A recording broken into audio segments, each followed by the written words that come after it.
So Lisa, 30 years, oh my gosh. Who would have thought when you started that business in July 1994? Amazing start, wasn't it? I was the manager of Westpac Travel at Double Bay. I wasn't too fussed about where that was going.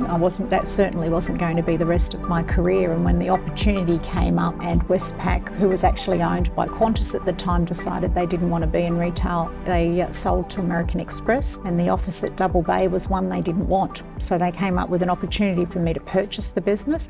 And it's possibly the best and most rewarding thing I've ever done. So the business started with myself and 3 other ladies. And what about that little office that you had there in Transvaal Avenue? Just a little cottage. It actually was the site office for the Ritz-Carlton Hotel when that was being built, which was pretty awesome. And can you remember all those people that used to come and stay at the Ritz-Carlton? You know, there was Princess Diana, Bon Jovi, Pink, Madonna. Everyone was there, and they used to all the crowds had come out the front. Do you remember when you thought maybe we should do some corporate travel and maybe you should do some group? I mean, when you went in for some of those pieces of business, can you remember which ones they were? First one was a company called Reinsurance, and we went into this big, amazing building in a huge big boardroom, which was so palatial, overlooking Sydney Harbour. It was all first and business class travel, staying at 5-star hotels. And then that particular group that you and Glenys had for many, many years, that was a circus, that one. Honeywell went in for that and said, okay, let's get into conference and events, and went in to pitch for them, and they gave us 3 events in the first year. The first one, I think, was to Hawaii,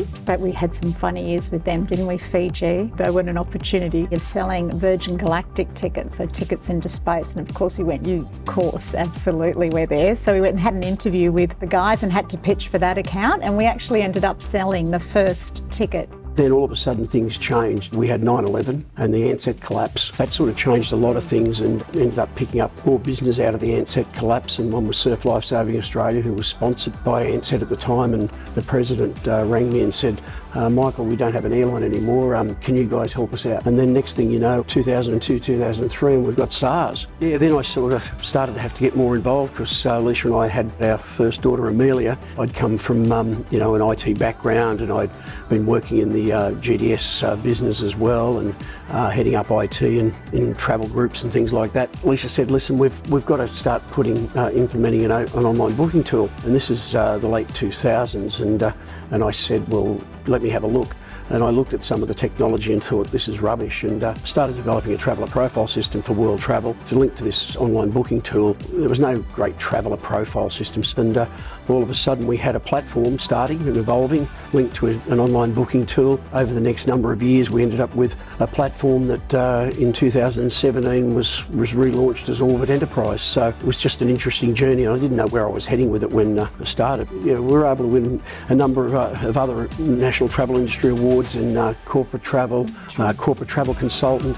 Eileen, who started with Lisa all those years ago in 1994, she ended up winning the best retail travel consultant in Australia. They were interesting times, and we just had to keep evolving and, changing, coming up with other ideas. Having a bit of a tech background, some of it meant that we could move a bit faster. And sort of punch above our weight in relation to the technology and offering, which has been key to our success, I think, over the few years. So we were starting to talk to House of Travel in New Zealand, and fortunately I was very familiar with House of Travel in one of my past roles and lives, and House of Travel was one of my clients, and so I'd had dealings with Chris Paulson, the founder of House of Travel, all those years ago, and there was certainly a connection there.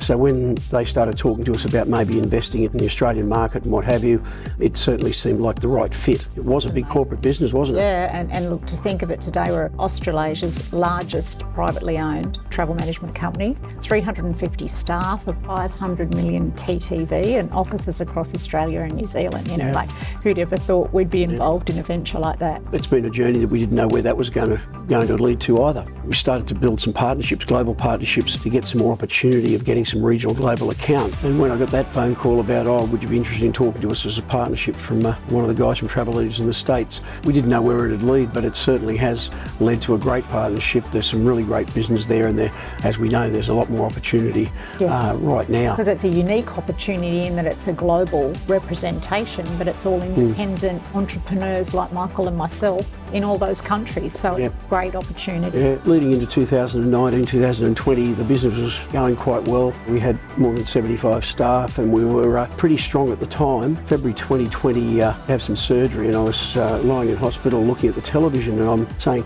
oh, they're talking about this coronavirus thing. Lisa, have you heard of this coronavirus? And I got out of hospital and within 2 weeks the country was shut down. We knew that we'd need to build the business up. We still had companies that were relying on us to travel during that time, so we needed to make sure that we were still operating, albeit on a very, very limited basis. And watching business bleed like it did was awful, but we knew we'd get through it. All of a sudden we've got an opportunity to sort of change things up. The reinvention project is something that's been very, very important right from the time that we were able to start booking travel again. We've started to talk to Kim Vetmar about, look, where do we go to from here? What are the opportunities? So that Orbit Reinvented program sort of came about where we didn't want to be where we were in 2019. We wanted to be a new business to take advantage of a new opportunity and a new business landscape, I guess, in the travel industry. So that was key to, I think, getting us restarted, rebooting. And then we looked at not only we looked at a new set of values around the business, so that we've got Orbit, which is outstanding, resourceful, brave, integrity and teamwork. And those values are reiterated at every meeting we have within the business. We have nominations and awards based on people living our values. And then we created a vision for the company, which was to create a world where travel is seamlessly simple. Here it is, it's 2024 and here I am. I never thought I'd be a travel agent or in the travel industry or from that side of the fence, but here I am all these years later and it's been one hell of a journey, that's for sure. Certainly has. This reinvention's going to just continue, Lisa. I mean, we've made great progress in the last couple of years to try and really change things up, and we've got a better base than where we even were in 2019, and there's some really exciting opportunities for you in the business in the next few years, and so, imagine reinventing the business after 29 years, and here we are. Here we are, giving us a whole new energy. It doesn't stop here. There's going to be some great years ahead, and we're looking forward to growing the business even further and just seeing where we can really take this.